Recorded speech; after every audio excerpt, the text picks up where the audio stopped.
But yeah, Coach, when it comes to the way your offensive line group is performing right now, obviously had dealing with some injuries throughout the course of the season, trying to get guys in new positions. You got a true freshman that's getting a lot of time now. How has that been going and kind of getting guys in different positions? It's fun. It's they're young and there's a mixture of some older guys, Max and Josh Atkins out there, and then there's some young guys, and so they're just learning curve for the young guys, and you forget a kid like Makua Pule, still a sophomore, and Wade Helton's still a redshirt freshman, and as you mentioned, Makai Stewart is a baby. So it's fun because they're learning, and at the same time it's just we got to play better, and some of those learning curves you like to excel a little bit, but it's nice that they have each other's back. They didn't turn, they kept fighting. With all that youth as well, playing in in the middle of the offensive line group as well, how is that for them kind of going through the ebbs and flows of getting involved in college? Well, we're in our toughest stretch where we happen to face 3 really good defensive linemen, and just going from Texas Tech to heck, before that going from Utah to Texas Tech to Houston, and now Iowa State. So they're really strong up front, really strong, especially in the middle. And so the young guys got to fight, and they got to understand to where one play is not going to make or break it, but that one play they're at is the most important play at the time, and then the next play is important. So and that's a good and bad. Sometimes they the freshmen or young people tend to hang on to something they did well, and the next play like, oh shoot, that just what happened, or they hang on to the negative plays and not move on. And so those are just the ability to respond as we teach here, just trying to get them to respond to where be consistent to where every play. Like you may have won a rep against those guys, but it doesn't matter. Like you got to go to the next one and the next one. So and just teaching them to play a game with the game. This guy may have got this move, this one rep, well, he's probably not going to do the same move again. His alignment told you this way. He's going to line this way to do something else. So just those game within the game that those young guys, have to. It's hard to teach. It's just a feel and how you play. With Makai especially as well, being like you mentioned, a baby true freshman. What is giving you the confidence in his ability, and kind of what propelled him, you wanting to put him in this position to play him more? Well, his mindset. He's a physical kid. He wants to move people. He's ultra competitive. He's like all freshmen, they're gonna make some mistakes here and there, but just. He loves ball. He loves ball. He loves the physicality of football, and he loves contact. And he loves when he's moving defenders, out of their spot. And so that combined with him working his tail off, and he came in real heavy, and came in January as an early graduate, and worked on his body, worked on his conditioning, and then got hurt in the summer, and it wasn't his fault. And then was a step back, and then fought his way back, and those guys and we kind of we'll try to watch some of the defensive clips just to watch our guys as the guys coming off the ball and playing good against that D line, our D line. So when we felt he was ready and he was healthy, and we brought him up and slowly started getting him some reps with us. And last thing for me, with Makua and as well as Wade being 2 guys who have not only been younger guys but have switched between center, guard to make sure you guys can play and get them in the game. How has that been for both of them and kind of their progression as players? Well, it's just anytime someone gets banged up, it's opportunity, and obviously we'd love to have Ben back, but Wade stepped in and did a great job, and then Wade got banged up, and Makua went in Texas Tech and said, all right, I'm doing it. And then the next game I said, what, screw it, play them both. And so I'd like for them to for me to settle down in a position. We're just trying to find the best 5 and the best rotation with number 6 and number 7 to try to put us in position, put them in a position to be successful. So it's just a factor of things. It's injuries and just getting banged up in practice reps and things like that. So it's all part of coaching and a part of ball. Even with Ben being out for the season, how is he just staying around the team help those guys grow in their game? Well, it's nice to hear his voice out there coaching. I hear him coaching on the sideline on Saturdays. At practice, I hear him coaching the young guys on the details and those little things where good and bad, the corrections, the footwork, hand placement, and getting with them when they're struggling, and teaching them to how to handle those adversities when they're when they're going their way. For Wade, what do you think is the biggest thing for him going back to Iowa State and just making sure that he keeps his emotions in check, seeing all of his past teammates and all that stuff? Well, he's a mature. Number one, he's an intense kid, and both of them, Wade and Brent. But he's intense. He He loves the ball. Just being able to put him at that position at center to make calls. And so you can't be too emotional because you have to make calls, and a lot of guys rely on you. And so I think him going back as a center, but understanding more importantly, I got to put guys in a position. I got to make some calls. I got to make sure the snap, whatever it is, and I think that's going to help. But again, he's just he's a freshman, but he's pretty mature, and I'm sure it'll be emotional for him. But I also have the confidence that he'll control those emotions and do what he needs to do. Obviously, this year's Iowa State team is much different than the one you faced in the Big 12 championship, but just with the odd front that they run, how important do you think it is in the run game to just set those edges and allow the backs to get out in space? Well, that's the thing. It's deceiving, and they do a great job. They invented their style of defense, which goes back almost 8 years ago, and it's awesome to see the progression how they've done. But it looks like a lot of space in there, but then they cover the space with different guys from different angles and linebackers and safeties and even the linemen.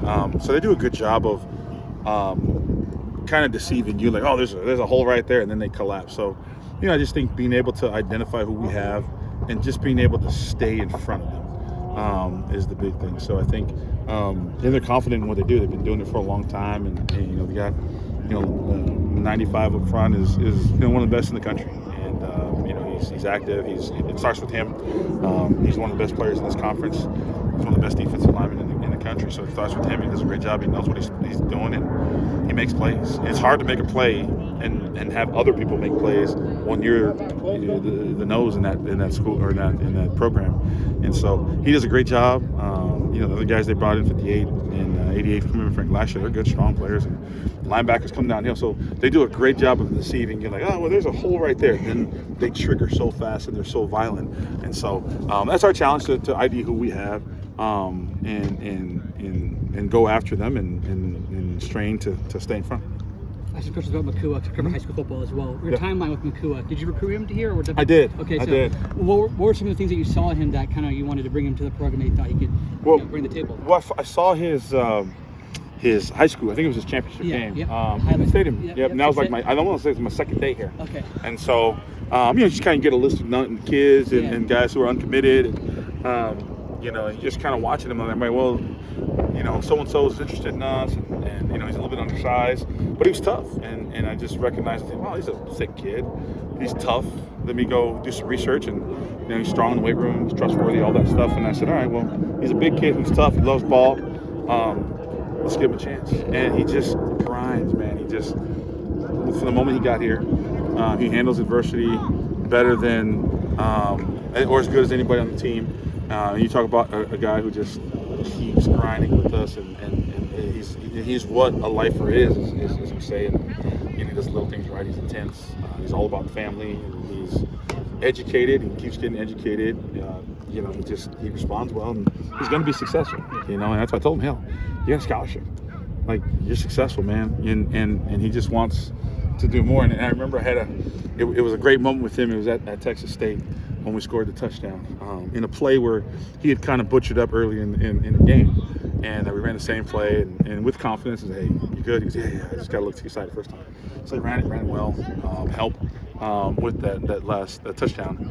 And it just no words, man. I teared up, he teared up, and I just kind of gave him a head nod and did the same, and he walked off. And just, that's the type of kid he is, a kid that's just, you root for him. And when he gets his chance, he took it, whether it's a spot on the team or scholarship or whatever it is, a chance to go up against one of the best defensive lines in the country, Texas Tech, and to do that again. So, his whole process is what our culture is, and he and I told him, man, you set the standard on what it is. And what did the idea first him playing center pop up? Because I asked him, he played all in high school. It's like, I played right tackle, then I played center once. I hated it. So when did it become the first idea that he became a center for you guys? Just because center is a position somewhere you got to do all the little things right, and you got to be able to trust them. You got to put in the work, and you got to be able to adjust. And as a coach, you give each kid a toolbox, and you try to prepare for everything. But there's some looks that you haven't prepared for that week. He may have remembered it 2 weeks ago, and someone cool can reach in that toolbox and make things right. He can come up with solutions. Solving problems is one thing. Hey, you go block that girl, but he comes up with solutions really, really fast. And so he's a student of the game. And that's when I said, all right, he's smart, he's reliable, he's a tough son of a gun, he's physical. All right, let me put the ball in his hands. So those are the kids that we want to trust, put the ball in his hands. And he was like, what? I was like, just trust me. It's going to benefit. Trust me. And he did. He was just like, I don't know. His first snaps going all over the place. His head was down. He's shaking his head. There'd be tougher things in life than you trying to snap this ball. And so he did. He did a great job. And just now he's reliable. And it's funny. The kid just continues to be successful. And he's always taking the hard way, which is good. Learning through the hard way. And was that this? So it just kind of sprung up on him. Like, that was last. I think we started it last spring, maybe. Okay, gotcha. Just as a Laying hey, the snap. groundwork. Yeah. Just as a coach, you try to, like, especially young guys, you're like, hey, learn to snap. And they think you're goofing around with them. Like, no, go over there and learn to snap. And this is how you snap. This ball. And you give them the tools, but it's like, it's a feel of, you give them, hey, it's just like a shooting a free throw. Like, everybody shoots it differently. So your snap, your lever, everything's the same. You don't want to, break your wrist, all those technical terms. But it's also a feel of what your body is. So about, I want to say it was 2 springs ago, and now it's like, all right, told you so. Is this only out of necessity, or because I asked him, like, will you play center in the future? He's like, I'll play whether they want me to. Yeah, I mean, he's a natural center. Okay. But we're also going to play the best 5 guys, and he knows everything. He knows how to play guard, but he's just a natural, so kind of, shorter built guy, strong, stocky, which is built for that position to leverage and to really, but he's also really smart to really command and make some plays. So he's a center who can play guard. Yeah. In that first game, it's hard to ask. I mean, I think it'll go get the tougher opponent than that Texas Tech with that line and that money they put in the unit. How do you think he's taken on the role as starting center, and then now progressing to where he's the guy at the center for you guys? Yeah, I mean, he's good. He just keeps moving forward. I think in lessons in life and all this stuff, the good and bad, he just keeps moving forward. And I thought he gained a little bit of confidence, but he didn't overdo it. He knew he's got to make he's got to play better, and there's some mistakes that he's got to fix in his technique and part of it. But you can just tell he's consistent. But playing against those guys, playing against Houston, you're gonna get a little bit more confidence. You're prepared and more experience. So, he's a guy that just keeps fighting. He's still a walk-on. He's scholarship. Yeah. Okay, awesome. Do you mind real quick that play you mentioned against Texas State? Yeah. Can you what play you're referring to, and Well, it's just a toss, just a simple toss, and it sounds simple, but you got to ID the defenders and tell everybody where to go, and sometimes even our place gets a little noisy, so he's IDing stuff and didn't hear the snap count. He's like, oh, what happened? And so he just in every play he just has to ID it and tell everybody what he's doing first, and then everybody else learns their job. But he's got to tell everybody, hey, this is the defensive look, and this is what I'm doing, and this is what you should do, and you should know what to do after what I'm doing. And like every so he gets up there, he IDs, and he does a great job. And just sometimes as a young guy, you kind of forget, you skip a step, and he skipped a step the first time, and he did a great job of just going back to his fundamentals and just kind of going through his process and not skipping a step on before the snap. And so was he center on that play too?